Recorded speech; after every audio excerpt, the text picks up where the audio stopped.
Une question qui a été posée dans un test d'admission Oxford est de trouver le maximum de la fonction 3 cosinus au carré de x plus 2 sinus de x plus 1, et on doit choisir parmi 5 réponses possibles, et pour répondre à cette question, je vais d'abord vous présenter la méthode usuelle, mais qui est longue et pénible, et ensuite une méthode qui va nous permettre de trouver la bonne réponse en moins d'une minute. Alors généralement, pour étudier une fonction, voir ses variations, voir son maximum, son minimum, on commence par calculer sa dérivée. Bon, ici ça se fait même si c'est un petit peu pénible avec le cosinus au carré de x. Et ensuite on regarde quand c'est que la dérivée s'annule, puisque c'est les points où la fonction peut changer de variation. Donc là, il faut qu'on commence par factoriser un petit peu. Donc on voit que f' de x est égal à 0 quand cosinus de x est égal à 0, quand 3 sinus de x est égal à 1. Et comme f est 2π périodique, on peut se restreindre à l'intervalle 0 de pi. Donc les solutions de f' de x est égal à 0 sont arcsinus de 1 tiers, pi sur 2, pi moins arcsinus de 1 tiers, et 3 pi sur 2.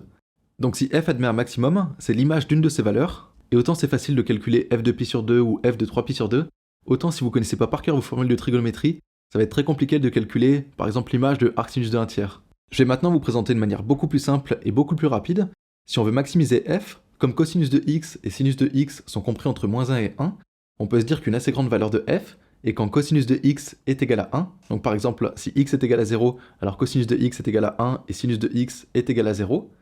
Donc f de 0 c'est égal à 3 fois 1 au carré plus 2 fois 0 plus 1, ce qui nous fait 4. Donc comme f atteint la valeur 4, on en déduit que son maximum est supérieur ou égal à 4. Et si on regarde les choix qui nous sont proposés pour le maximum de f, 11 cinquièmes, on peut mettre 2 fois 5 dans 11, donc 11 cinquièmes, c'est 2 et quelques. 13 tiers, on peut mettre 4 fois 3 dans 13, donc c'est environ égal à 4. 12 cinquièmes environ égal à 2, 14 neuvièmes environ égal à 1, et 12 septièmes environ égal à 1. Et c'est là que ça devient super simple, le maximum de f est supérieur ou égal à 4, donc on peut éliminer tous les choix qui sont strictement inférieurs à 4, et heureusement pour nous, il ne nous en reste plus qu'un, donc par élimination, le maximum de f est égal à 13 tiers.